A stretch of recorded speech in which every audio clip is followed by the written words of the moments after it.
Welcome to Asset Block's Business Owner Edition, because wealth creation is different for Australian business owners. Today, we're with Aaron Whybrow, talking about how borrowing money is different for Australian business owners. But before we get into it, let's cue the disclaimer. Charley here from Asset Blocks, and I need to let you know that this is a disclaimer. Grant, myself, and the Asset Blocks team are in no way, shape, or form qualified to give you personalized financial or investment advice. We're merely sharing our own experiences and opinions, but you should absolutely seek the help of professionals before acting on anything you hear in this podcast or on our brand. This episode is important because just like having a business partner, not all business partners are the same. Some have more money, some have more contacts, some have more knowledge, etc. And for us in wealth creation, the banks are our partners and borrowing is our leverage. And we think of it in the exact same way. So if you're an Australian business owner who is getting into wealth creation and looking to understand the difference for us, or if you've already stepped into the deep end and just want to understand more, this episode is for you. And if you like any of the content that we cover or want access to any calculators or templates that Charley and I have put together, head over to assetblocks.com.au and download anything you need. And if you enjoy the show, be sure to subscribe and share it with someone else who wants to understand the difference in borrowing. And without further ado, let's get into the episode.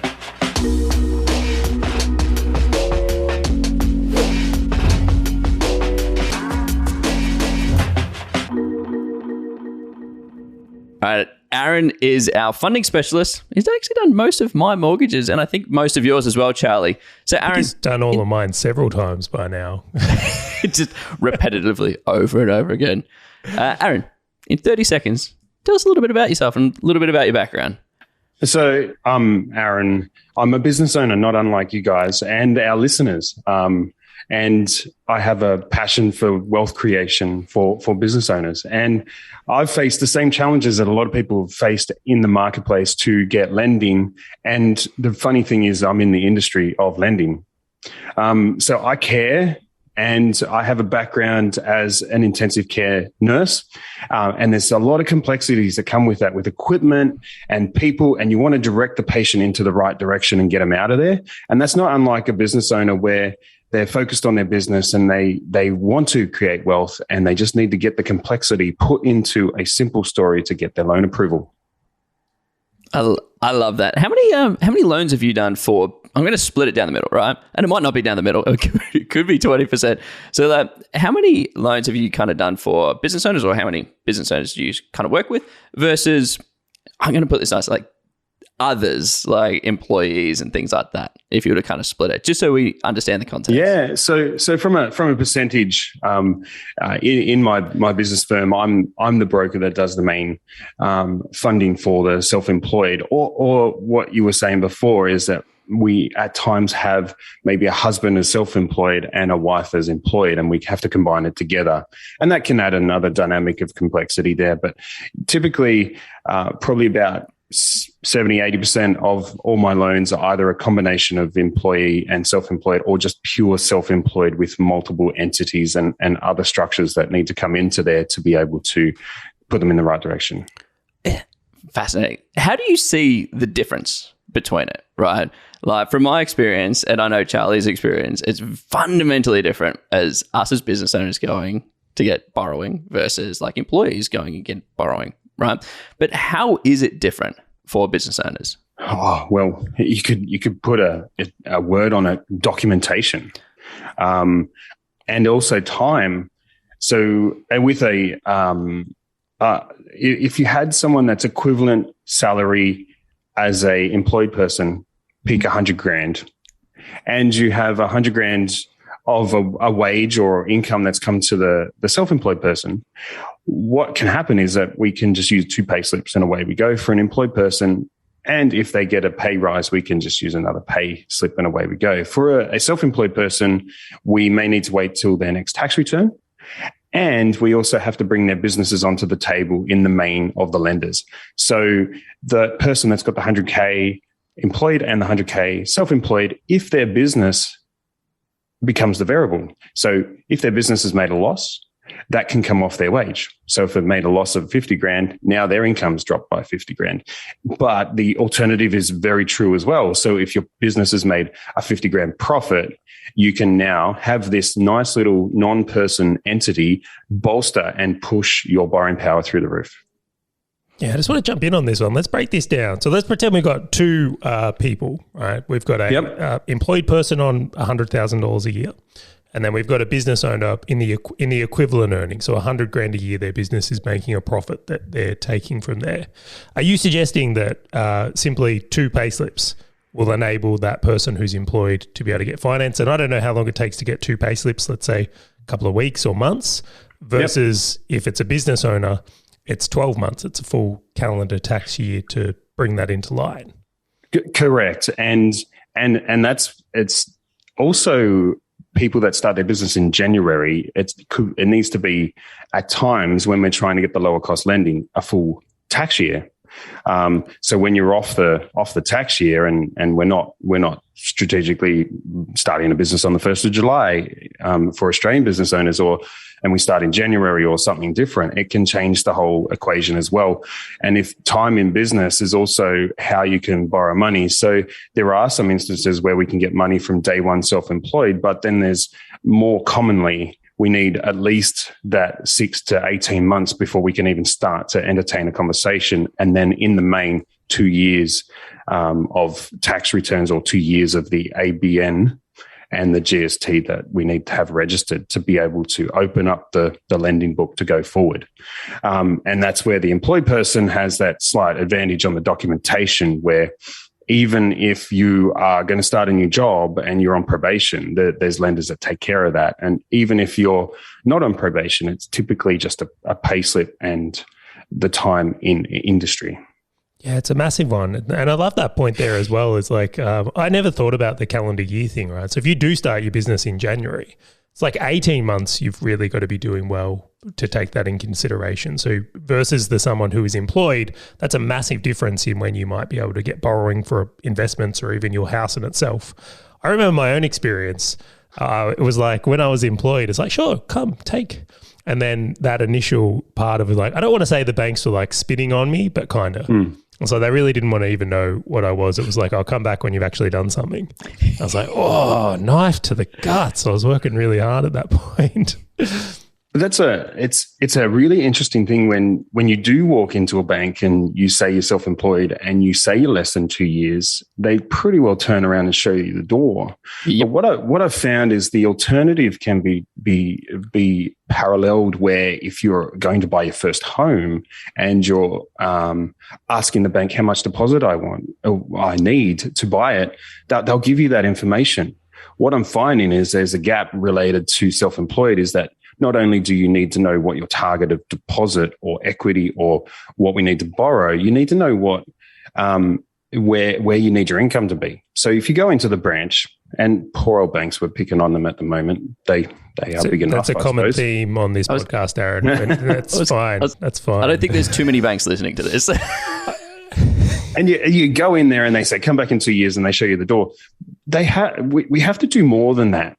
We have to give you the target. Like, if you need to have a good runway to the end of the financial year and you need an extra 50 grand of gross revenue to affect your bottom line to actually afford the properties, the wealth creation you want, you need to know that number too.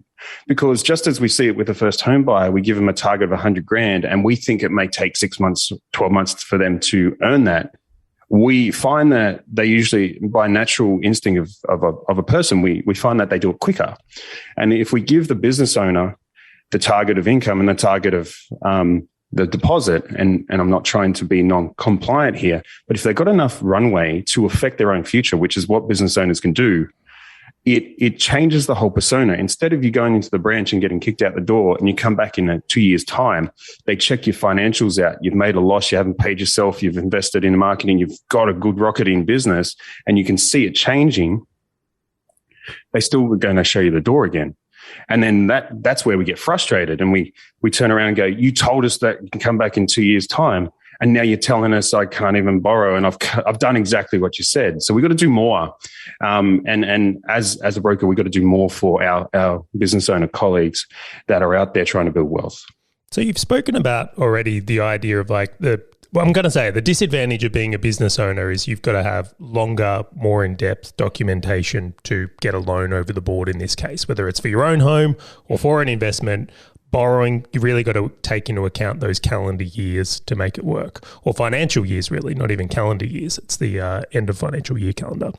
The other side of that, though, is you've just highlighted something that I think is probably even worth reinforcing at this point, is while that component's a disadvantage, it's like the ability business owners have to affect their own income, or in this case, if they were given a target, which I love, Aaron, I love that as a point, is saying, well, this is what I need your books to look like in this time, and this is what type of deposit, is like we have the ability to make that choice. We can do that.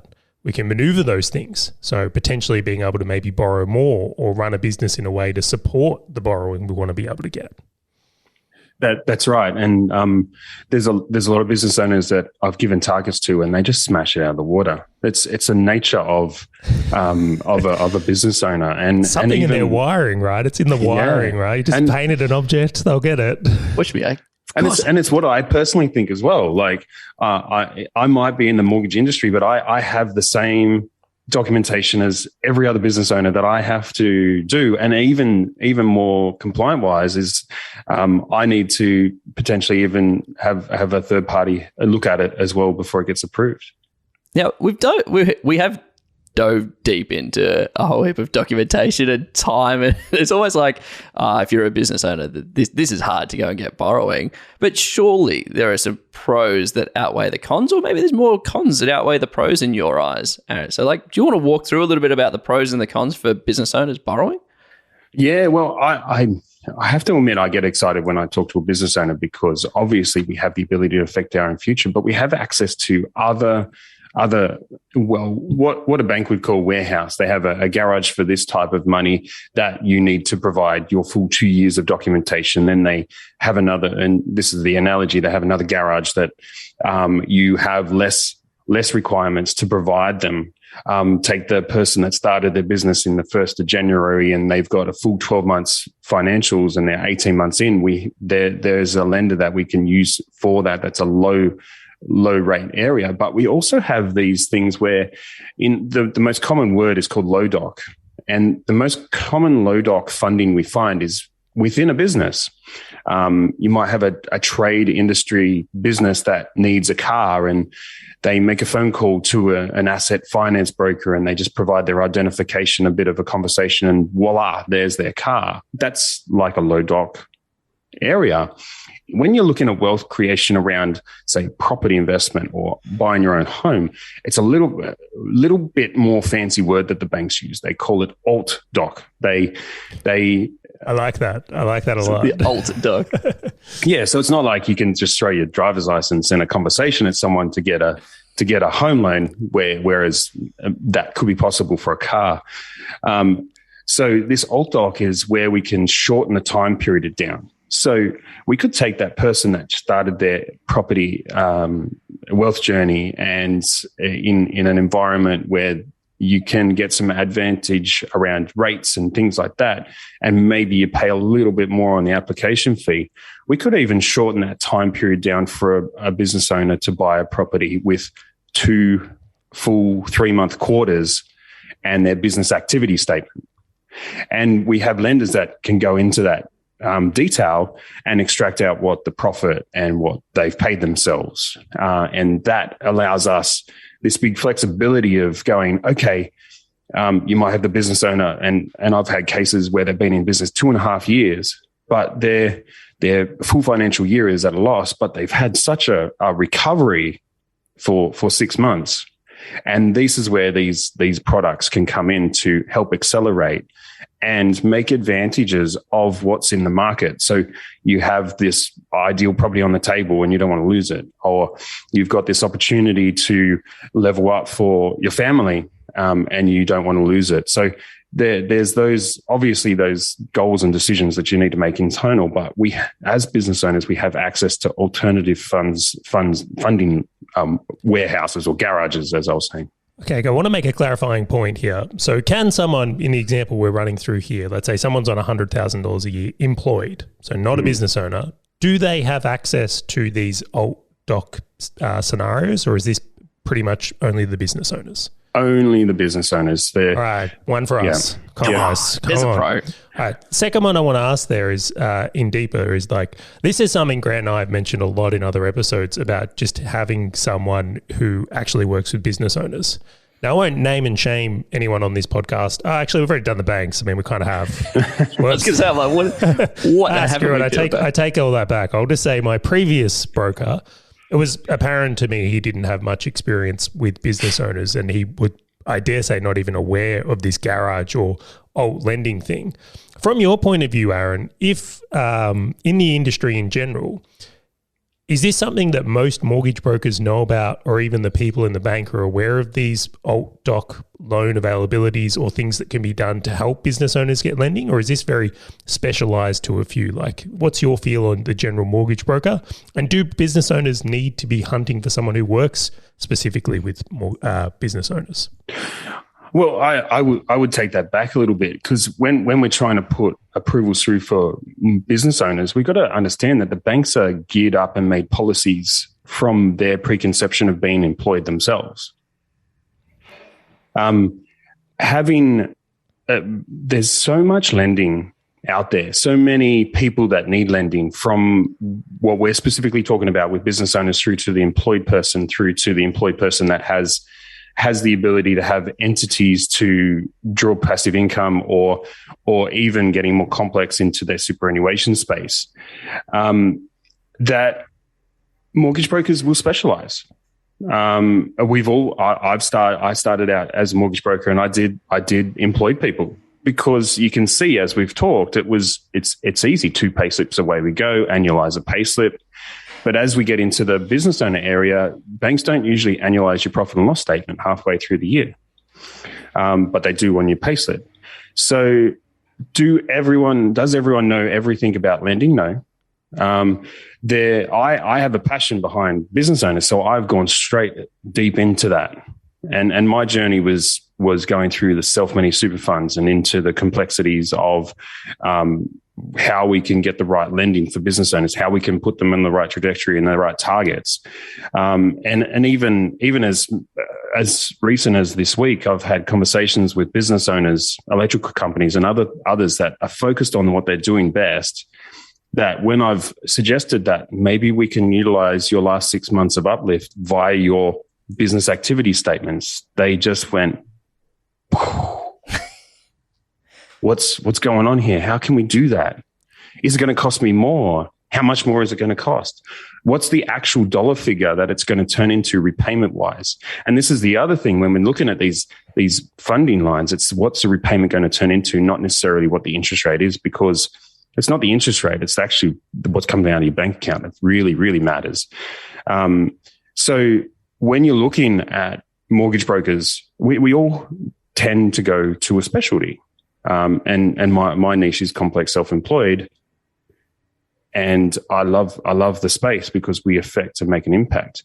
And that's where, when you're screening brokers, I think all business owners can go down the path of what we do inside our business. So inside our business, when we want more staff, we go out and recruit, and we go out and interview. That's a natural talent that a business owner has. Why don't we do it for our team that's around us to build wealth? And I think that comes back to that educational play, right? Like, when I first started this as a business owner, I'm just like, accountants are all the same, right? Lending specialists, they're all the same, right? Because where are you gonna find that information from, right? That's funny. There's no education that's like, oh, did you know they're different? Like, there's no Google search that says, oh, by the way, lending specialist, go and look for a business owner specific versus employee specific, etc. Right? Like, it is one of those epiphanies that I don't think a lot of business owners understand, is that it is different. And so what I'm going to do is I'm going to unpick this, right? Because I know quite a few mortgage brokers, and I've used others in the past, and they just say, I'm a lending specialist, or I'm a mortgage broker, right? They don't really go, to your point, down into the complex self-employed, right? So imagine I'm just listening to this and I'm like, Aaron, Charley, Grant, I get what you're saying, how can I shake down the guy I'm using to actually see if he understands it? Or if I'm out looking for different providers, like what kind of questions should they be asking? They obviously can't just go straight out and say, hey, do you understand the differences for Australian business owners?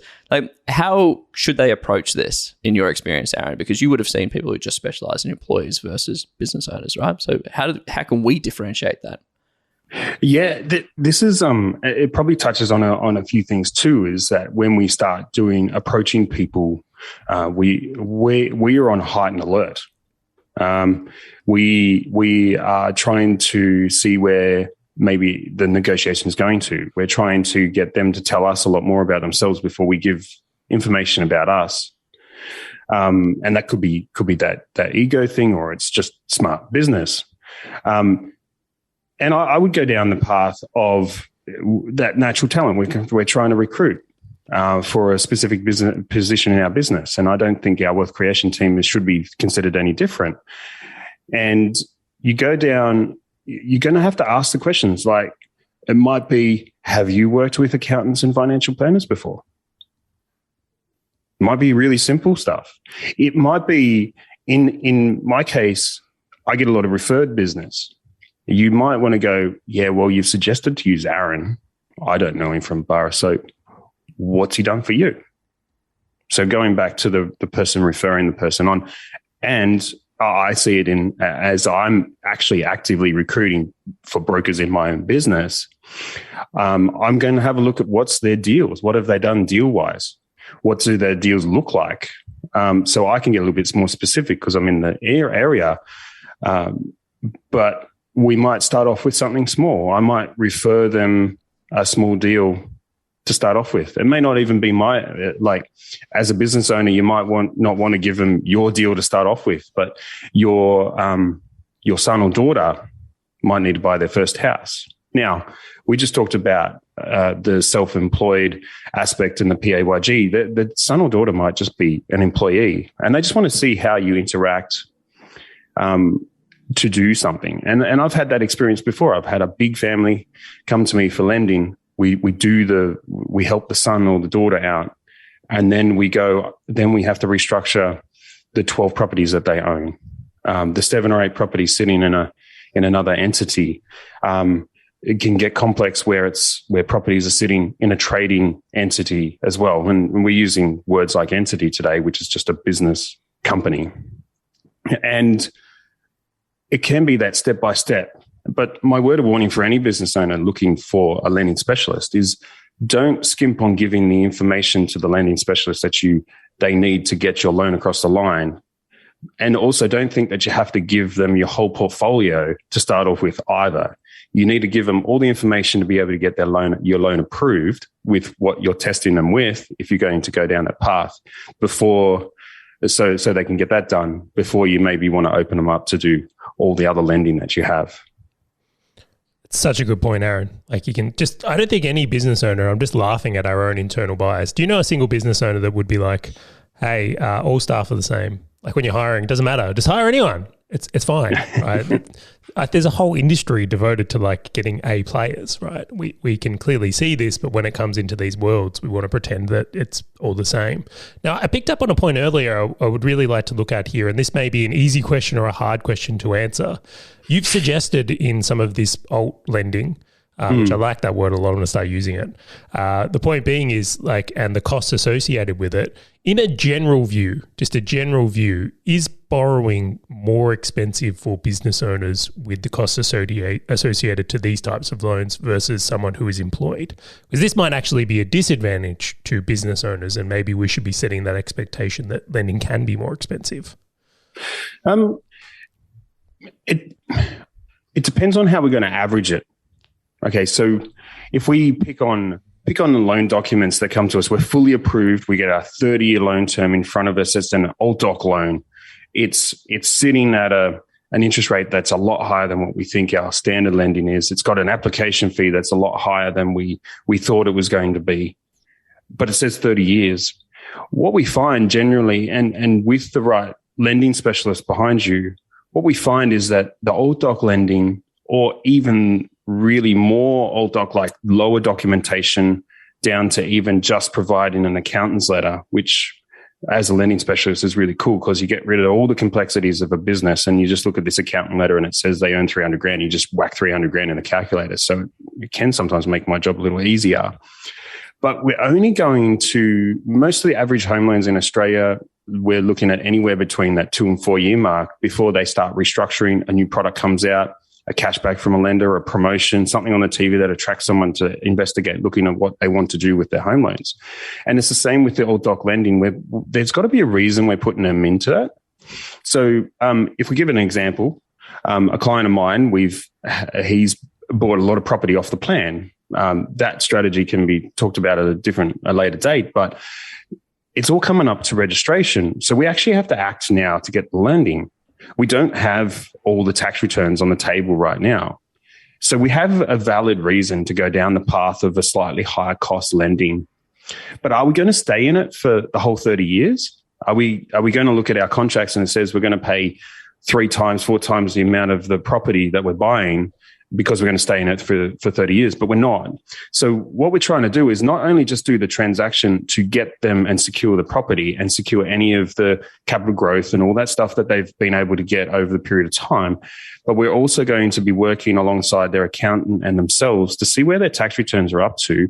And back to the first point that we're talking about with the first home buyer and the self-employed needing the targets of income and the targets of this, they haven't done all their tax returns yet. So we can actually guide where we might need to be and what runway do we have to the next financial year to be able to put them into the alt doc lending now, but then look at restructuring them into the right style of lending for them to have a platform for growth for the next subsequent transactions from there. And I'm going to piggyback off this, right? Because this is where it's different. So business owners, we think in quarters, years, forever.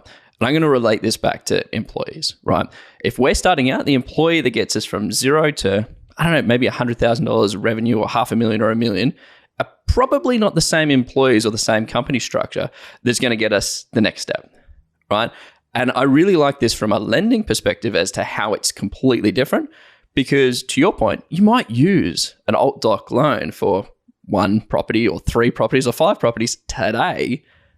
But in 2 years, doesn't mean you can't change them, right? In 5 years, it doesn't mean you can't change them. And I really like that concept because as business owners, we always think ahead. We always think in the future. Where I'm going to say quite a lot of employees, when they buy their own home or even potentially buy an investment property, it's a set and forget, right? I'm with my bank and until, to your point, I see an ad on TV, I'm not going to change. Where as business owners, it's like, no, how can we stack the decks in our favor, right? And I love that because it's not like alt doc is going to help us today, but it might not be the long term. And so one of the questions I want to ask about is how should business owners be thinking about lending? I think that point is just so powerful. And think of lending to help with a long-term vision, right? But it doesn't mean you're going to have that one component of lending for 30 years. What other things should they be really thinking about when it comes to lending that can relate back to their business, for example? So they have to have the clear set goals of what they want to do. Because as to the point with alt doc lending, we usually, I personally want a reason why we're doing it. It could be the social reason, need to move house, need to buy a house ASAP, just do what you can.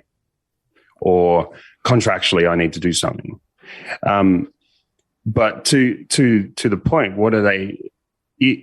I go down the line of the repayment. If we're going to go into alt doc and someone says, are you going to be in double digits in the interest rate? It's not necessarily a bad thing. It's what's going to come out of your bank account that's going to be the nuts and bolts of the whole thing. Just as you look as a business owner into your cash flows in your own business, you've got to look at your cash flows in your personal life as well.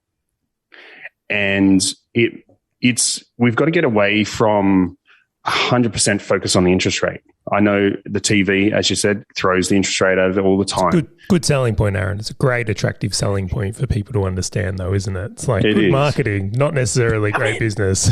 Well, there's all this conversation now around is interest rates going to change upwards, downwards, wherever it's going to go.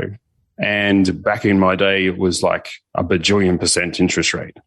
But the lending amount was low. Yep. Now, the low rate and a high lending could have the same net effect. So I think the argument's mute. It's all about what our goals are going to be for our business, our return on investment. Like, if you take a professional that you want to create wealth and you want to pay $500,000 a month to them, you're going to expect $2 million back a month. So it's not the dollar. It's the return on investment, I suppose. And we look at return on investment, we look at cash flows, and we look at negotiations in our businesses all the time. So why can't we have a little bit of that knowledge and skill base that we have in business onto our lending? And if we're going to look at an opportunity and we'll pick on a property, we'll look at an opportunity on a property and it's going to make us 6.5%, 9% back or 5% back, we can make some judgment calls on where the rate needs to be, what the repayments are going to be, predict on the costs to operate the property. Do they need a repair? All that stuff. We do it in our business. Why don't we do it in our property investment? So it's not necessarily the product, the rate. What's the cliche? It's the journey. We don't have to stay in these high cost products. And we don't have to feel like we're the poor substitute cousin to the PAYG or the employee. We actually have an advantage that we can get access to money that does cost a bit of money, but we're going to make a bit of money because we take in our business acumen and throw it into our wealth creation. Completely. And I do want to bring in one point here. Up until this point, I haven't had to use any old doc lending, and Aaron may be correct. So it's like we are merely suggesting in this conversation that this is one of the advantages and difference, but by no means do I want to have it interpreted that, all right, that's how you do it if you're a business owner. You don't do any normal loans. You do all this old stuff, and that's our ticket to winning. It might be for some people, I will say, but I doubt it will be for all people. In my own personal case, I've been able to, once getting my finance organised with Aaron particularly here, is just being able to use the normal big four banks. I haven't even have to skew into any of the second tier or third tier lenders to this point, although we'll see, right? The next thing I just wanted to come in on here quickly is it's fascinating to me that how my thinking's changed around lending. Like, I really used to think about this when I was early on, is like, I need to make myself look safe and secure like an employee so the banks will give me money. Like, my interpretation was that to do well with lending, hey, you got to try and be as much like an employee or as secure as employee. Whereas it's just not true in the thinking, where it's like, I very much approach it. Big thank you to Aaron for helping me with this, of like, there are ways to look at, well, all right, this is where I'm trying to go. Okay, this is my wealth goal, which I know we've covered in another episode. And then I suppose reverse engineer what it needs to look like from a business perspective. I will say, and I want to throw out, I know I've said one more thing, but it seems in many cases, if you've just got a good business, that solves a lot of problems with lending as well, right? Like, there are tactical solutions. 100%. Making money is still key here, is it not? Absolutely. What is it? The analogy that's come out that I'm trying, that I've probably taken from another speaker, is that your car is your business and you need the fuel to go places, and you've got to have plenty of fuel to go to where you want to go with whatever goal you want. But also there's seats in the car. You need the right people in the car with you. Absolutely. And that's why we run out of fuel. I want them to push me. No, I'm kidding. and that's why we don't have sports cars. We have seats that we can have people in the back. But it actually comes back to a point. Like, I'm fortunate enough where I'm in several businesses. And one point I'm going to make is that one of the big detriments that I had was I was a director for a business that had raised quite a bit of money in order for us to grow the business. And that put, even though the business itself looked all rosy and the cash flow was all pretty good, it still had this big amount of debt, which obviously falls back to directors. Like, are there other sort of pitfalls or other considerations that business owners should just be aware of? Like, I knew that I had to step down as a director. It's fine. I'm still on the board and I still help them out and all those things. But that really impacted my ability to go and get funding, because the banks looked at that as if I was a component of that debt. They're just like, and we're going to take that off what you can borrow. And I'm like, what do you mean? Like, I'm like, this business is a great asset and it was worth 8 figures. And I'm like, what do you mean? Like, it's negligible. Like, is there any other scenarios, or even expand on that you see business owners make, or are the common mistakes that you like, I got to fix this before we can go and get some borrowing? Oh, it's such a common area when you start unpacking the documentation. And to your point, Charlie, you 100%. a profitable business comes into it. And then for you, Grant, looking at the other entity approach. And if you combine those couple of approaches where you can have entities that are profitable and you can have things that just to meet an investment entity or company, these couple of things come into how we can interpret lending policy. Yep. So it's not necessarily we're going with any of the lending that we get. We've talked about the nitty-gritty of interest rate, and we could talk about the nitty-gritty of repayment type, and we can throw big words out like interest only and principal and interest. It may not be that in the end. What's the policy behind how we can deal with a person that is a director of multiple companies? How can we deal with a person that's got their trading company and they've got an entity that's passive income for property?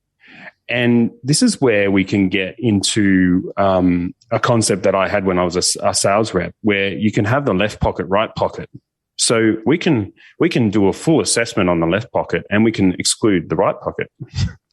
Or we can look at the right pocket because it's got a bit more money and we can exclude the left. And that's could be similar as your left pocket's your business and the right pocket's your personal life. Yep. And that's just trying to put it simply. And there's 3 or 4 policies within the major banks in Australia that can allow us to isolate the pockets out. And if we need to combine it all together, we can get into more and more detail of the financials. And we can use these words that are thrown out a lot, like add backs.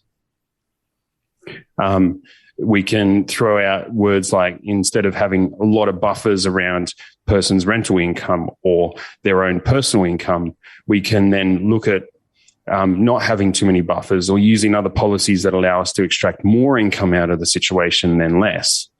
And then most recently is that there are a twofold effect in the market at the moment, with some lenders looking at directors that just pay themselves a wage and put themselves through their own payroll. And we can just look at that wage and go down the path of trying to giving the business owner another advantage of treating them like a PAYG employee of their own business. And that can actually have a twofold effect where people are trying to make their business profitable. And that means that any of the debt, any of the other things that are inside their business, as long as they are able to demonstrate that pays all the bills and expenses and lending in their business, you can have this twofold effect where you can actually use your payslips as a director, and in your business you could still look at scaling up and getting more petrol in that car and putting the right people in that car with you to drive forward. Alrighty, so that's one scenario there, Aaron. But I want to come back to Grant's question, though, about mistakes. So we mentioned one about potentially being a director in a company that is losing money. So if you're a director of a company that has a lot of debt and losing money, that's a negative one there. That's negative. Huge one, I would imagine. Is there any common ones that come up for business owners in general? And the ones that stand out to me, I'm looking at like credit cards, car loans, things like that. I'm not sure like your partner's financial position or if you've married into debt or anything like that, but like give us the hit list. Like what do you have to fix in a lot of cases? Typically people's balance sheet. We have there's the common easy policies of the banks to go down the path of your car loans and your credit cards and those items. And credit cards in particular, the bank doesn't look at what you owe on the credit card. They look at the limit that you have and have a mathematical equation on how they're going to use the monthly payment of that. The car loans, they in the inside of business, in the main, will go onto your whole situation when we open up the business for looking at lending and accelerating the wealth there. They come into it, but then we have the add backs of the interest and depreciation of the assets to try to offset that. But what I find really interesting is where we have line items in the balance sheet that are loans to mum and dad, loans that you've had to use to a different company, the cross-pollinization, you could say, of other companies lending to that company, lending to that company, lending to that company. And then in some respects, when we get into bigger and bigger companies where there's multiple shareholders and they are at a level that the bank wants to investigate a little bit further to be satisfied that we're lending and it's not being a little bit misconstrued, I suppose. So the common things are we're looking at the main ones, the balance sheet, the add backs, and more recently is a lot of the grants that are coming in aren't able to be used as income. So we are finding a lot of profit and loss statements will show a profit, but if you've got grant money and other money that is a once off, the bank doesn't use once off because they can't predict whether you're going to have it again. The other thing I find in people's financials is that when we have line itemed income, where you've specified what your income is in different areas, and then from year to year everything varies. And I've had credit managers on the phone going, in that line item, we've made this much money a year before, and now this year I haven't. But in another line item, it has. And overall, the business has done well. On a day, we might get someone that's a bit more line item based on assessing the loan. Oh, can I jump in on that one? I'm very curious about that. So let's pretend you run a company and there's two departments, right? And in 1 year, the first department, let's say they do SEO, Grant's favorite, and they have a great year, right? Woo, they're really profitable and they make a fortune, and like that's where most of the profit comes from. Naturally. Year two, SEO, get rid of that crap, doesn't work. And then we come back into podcasting, which is much better than SEO. Yes, throwing shots. And then podcasting has a really good year. But then the year after, it swaps back again. So now we're back in SEO working. So the alternate forms of income in a business where we've seen severe swings in the line items of income, that can affect your lending. That is something that could be looked at. Yeah, and it's not very common, but I have had the question before. Versus a company, if I assess two companies and I've got one described as you've described and one that just continually just reports sales income, no one's any wiser. How interesting. So this could come down to literally how your accountant is segregating things on your books could make a difference. That's right. And not to pick on our accountants, but I speak to accountants all the time. It's probably the first thing I like to do when I'm talking to a self-employed person. Maybe not the first thing, because I want their goals and where they're going so that we don't just do one transaction. We're looking at affecting the whole wealth creation. But we are going to ask to get in touch with your accountant. And I've seen things where some of the numbers from 1 year to the next with loans that are on the business aren't decreasing. I've found that there's things that we need to, according to policy, we might need to show 1 year instead of 2 years. We might need to explain what the other type of income is in more detail.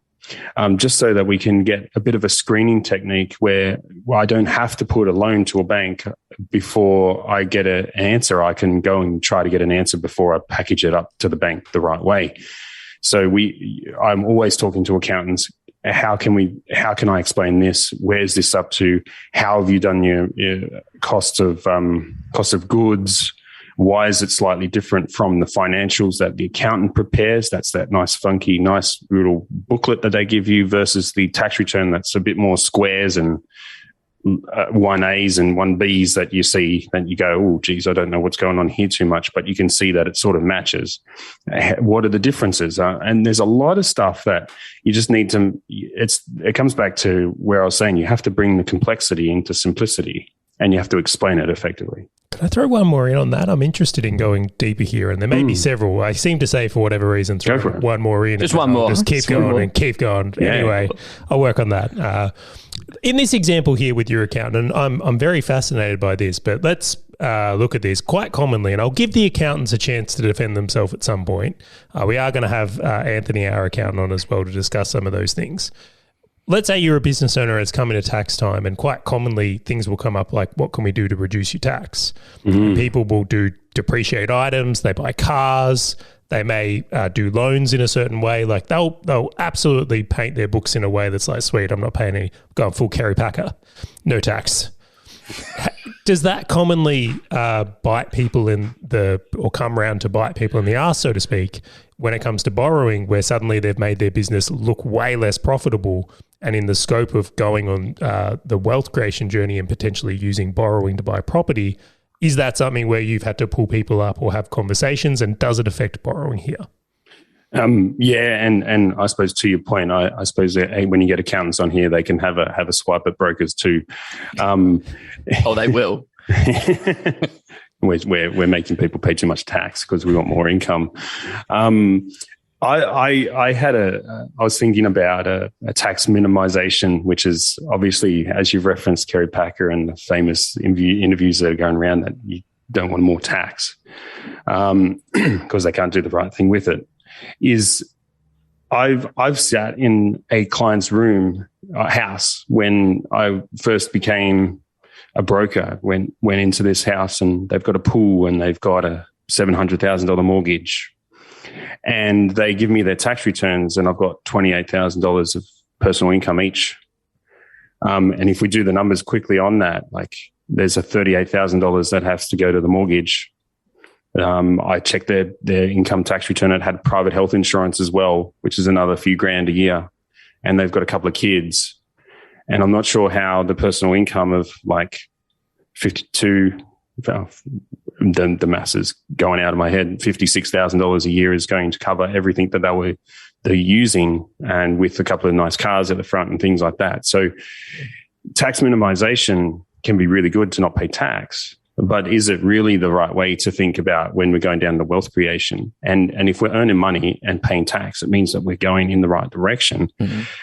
Does it mean that we can't use some good skills to be able to minimize? Absolutely. And that's where the accountants can come in. And I think where I've been doing a lot more work is where in this next 6 months, going from a January to a June area, a lot of accountants will go down the line of tax planning. And they'll do all that sort of stuff. And I think with tax planning, this is where I've been putting my hand up and going, can I get in? Can we have a chat about the lending as well, the tax planning?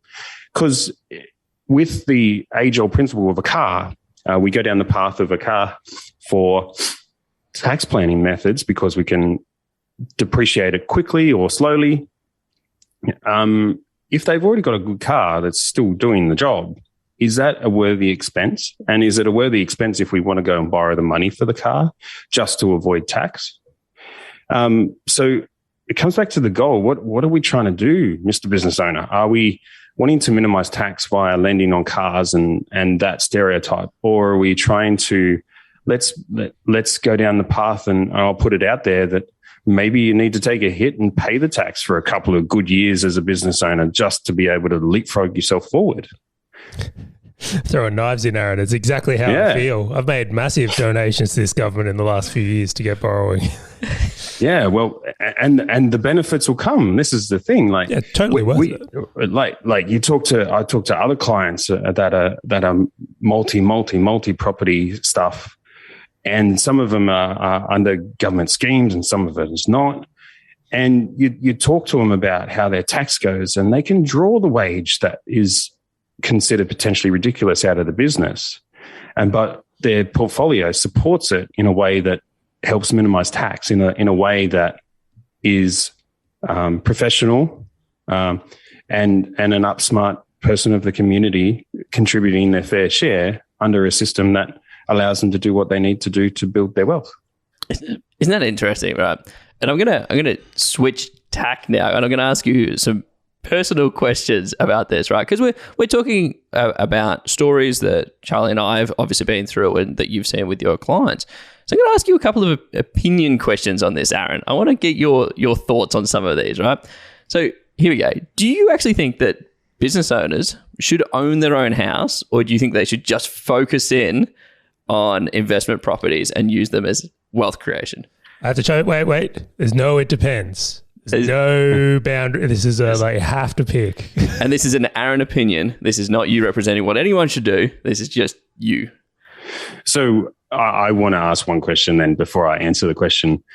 For you both, do you guys own your own home, even with a mortgage? Yeah, Charley. Yes, I do. I absolutely do. And I'm a big bad rent investor. Let me live wherever I want to live, and I'll rent and help everybody else out whilst I buy more investment properties. Yeah, so I can see why you want to dig into this question there. We want to see who's better, Charley or me. So I'm going to put two pieces of little context around this one. I find a social context and a financial context, and I'll put a little bit of lending in there too, just to help out, and then I'll make a decision for you. The social context could be that you have a growing family, and you have a significant other that is like desperate to have their own house, and that could play a lot on the decision. And you guys would understand the happy wife, happy life style of approach here. You might actually don't care where you live. You can move around anywhere you like. And that's another aspect that comes into the decision of buying or owning your own home. Or you may just have a real big personal choice to buy a home. And we still will get capital growth out of our own places. And Charley, you would see that as well in your own circumstances. Now, I'm going to reveal something a little bit personal. So I wanted to keep renting and buying homes to rent out. I wanted to be like a Grant. That hurts, Aaron. That hurts. But I'm going to say I like a happy wife, happy life. So I had to buy a home, and I bought in Northwest Sydney. And at the moment, if you've seen some of the metrics around that, that's been quite phenomenal. So I suppose I'm sitting in the camp that I love to understand people's decisions of where they want to go and match up with that. But personally, my journey has been that I've bought my own home. Okay, so we can all agree Charley was right. We'll leave that one there. But I want to ask a clarifying question around that. Like, my view and opinion on this is the only wrong move you can make is to do nothing. Correct. Right? Is to be a dropkick and go through life not doing anything. In your opinion, Aaron, it seems that you can be successful in both rights. Like, there's pros and cons with each. There's going to be individual circumstances, but one is not necessarily better than the other. Correct. Okay. Yeah. And to that point, you're hinting on, well, I feel you're hinting on a question that if we're going to rent, is that really dead money? And because we're renting, we can't save money. We can't move the money where we need to be able to do what Grant's doing and get the money out and get it to the next property. We can still have. I have a lot of people that come in trying to get their first time property buyer, whatever their income circumstances are, and they all feel like, I'm renting, it's just too hard. I can't save on top of that. I can't save on top of that, and that won't be uncommon to business owners too. So it is one of the biggest benefits for someone that is renting is that the calculators that the banks use, it's in their favor, and someone that owns their home with a mortgage on, the calculator gets a little bit more buffery on it. So to expand on that, if you pay $1,000 a week in rent, the calculator says $1,000. But if you spend $1,000 on a mortgage repayment per week, the bank will take the outstanding balance with the interest rate and put the serviceability buffer on, which we can expand in a later podcast. And that $1,000 a week really turns out to $1,500 or $2,000 a week, depending on the lender. So they're tapping your income to build your wealth creation. And the other point you could make is that in some of the capital cities, it's so hard to get a low mortgage now. And the rental yields compared to the value of the properties at the moment are a lot less.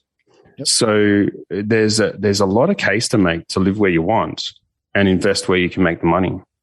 Ooh, can I ask one more question on that? And I'm going to say that one more damn word again. Anyway. One more. Can business owners then buy too much house? Is this a reverse trap? So like if we're saying doing nothing, not a great idea, can you, a person buy too much house? Let's say they live in inner Sydney when they've got a good business and they buy a $3 million house. They've got a massive mortgage compared to what they could potentially choose. Like you can definitely buy smaller homes. Is that something you commonly see that traps people from getting into other investments or wealth, or just hits their cash flow too hard? Yeah, I see where you're getting that. And that I have to point on your topic. Have a really crazy hot, profitable company. I've got a couple of clients at the moment that have gone into the massive levels of debt on their own house, but they've got one's got a crazy hot company that it didn't really matter too much. And as we said, there's no wrong decision in it. The only decision that's wrong is not to make a decision. Yep. And then I've got a crazy hot company that's making profit and the client's renting, but doesn't have the problem that they can't save on top of their rent because it's such a controlled mechanism of expense.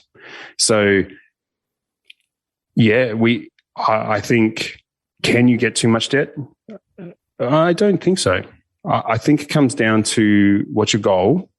Can you have too much property? No, I don't think so. Maybe if you have all your property in one location and you have a natural disaster, that could be an interesting thing to think about. But if your affordability and you've got a crazy hot company making lots of profit, I think you got to keep making the decisions and stop making no decision. I like it. Yeah, it's always like that paralysis analysis, right? Like just any decision is a better decision as well. And we've said it. Aaron just said you're crazy hot as well, Grant. I know, I did hear that too, by the way. And I was going to recommend, Aaron, that you go into politics. That's great. That was the best answer of just squirming and making Charley and I happy. I know. That was great. That was one way to support each other. Dig in. Bring it on. Get clickbait. Damn it. This is it. But so I am curious, right? So you're a business owner and you're a lending specialist. So you have a very specialized knowledge in a great area, but also have the context to align to everyone who's listening to this. So I'm going to ask you sort of some questions from your view. Like, how many business owners have you seen that have retired solely from their business, like just from their business? Personally, as a client, none. Yeah. So I just want to repeat this. So I want to make sure we get this. So in the lines of the context of this show, we're very much of the opinion that you've got to do something outside of business. You've got to build your wealth outside of business. Now, I haven't seen anyone who's just had a business and retired off that and it all worked out. Does your comment match the same? Like everyone you've seen has gone in the context of what you know, your opinion only, that no one's done it as well. I haven't found a business owner that is not doing any other asset purchasing that has just wholly solely relied on succession or a sale of their business to someone else. All right. Even when you look at the business of a few of my clients where they have assets like bricks and mortar inside the business, I would even say that they've done more than just run the business because they've got the bricks and mortar inside their business. They're still going to sell something that's going to affect their whole life. That's not their business operating and selling that. Take my industry. In mortgage broking land, we have two lines of income. One's the continuation of the loans that sit on our book, and the other one is when we introduce a client to a bank, we get a bit more of a kicker there to help run our business and those upfront costs of getting things done. Even in my business industry, if I quit tomorrow and go, cool, I'm on 300 grand a month on my ongoing work, guess what's going to happen over years? Those clients are going to refinance out. Those clients are going to move on, and I'm going to have a runoff of the income that I thought was going to last for the rest of my life. So if I look at that, I look at that from a personal aspect. So do I think business owners can retire on their own stuff? They've got to make other decisions. There's no, unless you're old school Bill Gates, and even him, I would think he owns a lot more other stuff than just the stuff that he had in Microsoft. Just for context, he's the biggest holder of farmland in the US. He has massive stakes of shares in other companies, like huge. So I don't think there's anyone that's successful in business that hasn't got wealth creation in one form or another. And even though I do lending on property or lending in business as a main source of conversation and revenue in my firm, it doesn't to say that there are other assets out there that you could still make the same thing, but it's not a pure 100% I'm going to retire with my business. It's fascinating because a lot of business owners, right, I think subconsciously would understand that, right? So if they're going for a big exit and they're going to try and sell their business for $10 million, $50 million, whatever it is, they're not just going to leave the money in the bank. We're smarter than that. But it's like this, they just don't think of it. It's almost like the education around wealth creation is to wait until we sell a business, or is to wait to do something else, right? So from your view, and I appreciate that you've shared a bit about like you create your assets as well and you care about your personal wealth. Like, why don't you think a lot of business owners think about this? Now, a lot of your clients are probably thinking about this, especially if they're going for investment properties, right? So they're like, great, I got a good business. I know I've got to invest this into cash flow generating assets or assets for capital growth. Why is that not every business owner? Why is there like this select few that only focus in on it? How common is that trap of I can do it when I can get to this, or I can do it when I've got this in the bank account, or I can do it when I can get this, or I've got this prediction of this big contract landing and I'll do it then. And I don't think I'm even immune to thinking of that in the context of my own business. But business is really hard and time consuming. The stats are really against us. And that big black word called market can make us feel like everything's against us. And we, as business owners, are so sharp on what we're doing to make our money. We spend our time on that all the time. And then when we've got a little bit more time, we spend more time on that. Then we wake up at 2 o'clock in the morning thinking, oh, I didn't answer that email, or I didn't do that, or I didn't do this.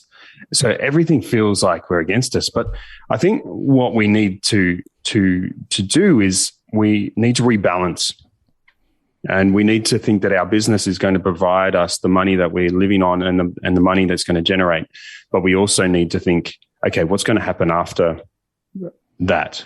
What are the triggers in our own lives? And now I'm a dad. I've got 3 kids, and I had my son start high school. Like, the time is there and catching up, and you've got to have the plan to be able to use your business to create wealth so that you can have the time. You never know what's around the corner.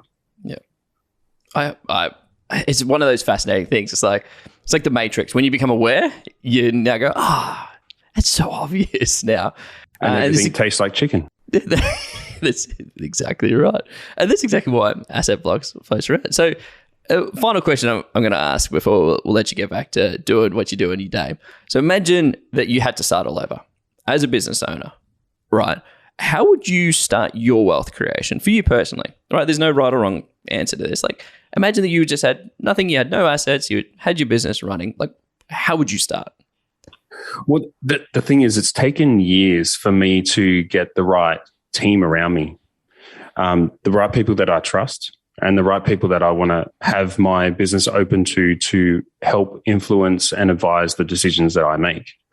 So it's taken me years to do that whilst I was creating the business. So if I had my time over again, my first focus would be going straight after that team. Who's my lending specialist? If it's not me in my own industry, who is my accountant? Who is the person going to advise me on the right properties? What am I going to read to make sure that I know that I'm knowledgeable enough to interview and screen those people to make sure that they are aligned with where I want to go with my goals? So if I had my time over, I'd be going straight after the team and trying to have the balance between what I'm focused on, trying to earn the money in the business and building wealth creation at the same time, because I can tell you it's taken years to get to the point where I've got to. I love that. And before we wrap up, Aaron, imagine someone's listening to this and they say, how do I get someone who specializes with Australian business owners for lending? Like, how can they get in contact with you?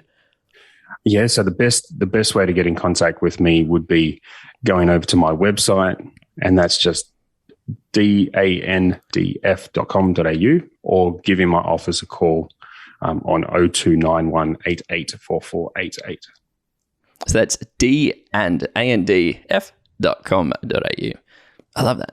It's been such a one of those value-packed episodes where we've dove into everything from alt docs to what would you do if you were to restart or go over, but also like what are some of the pros and cons of being an Australian business owner? And we dove into some of those entity plays around left pocket, right pocket, what do you want people to look at and things like that.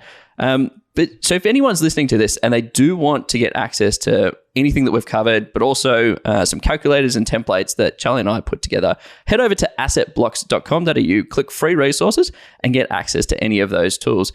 And if you did enjoy the show, make sure to hit subscribe and share it with someone else who might be going through this Australian business owner and funding road and going, how is it different? Because this episode is obviously going to be valuable to them. So thank you again for joining us, and we look forward to catching you in the next episode of Asset Blocks Business Owner Edition.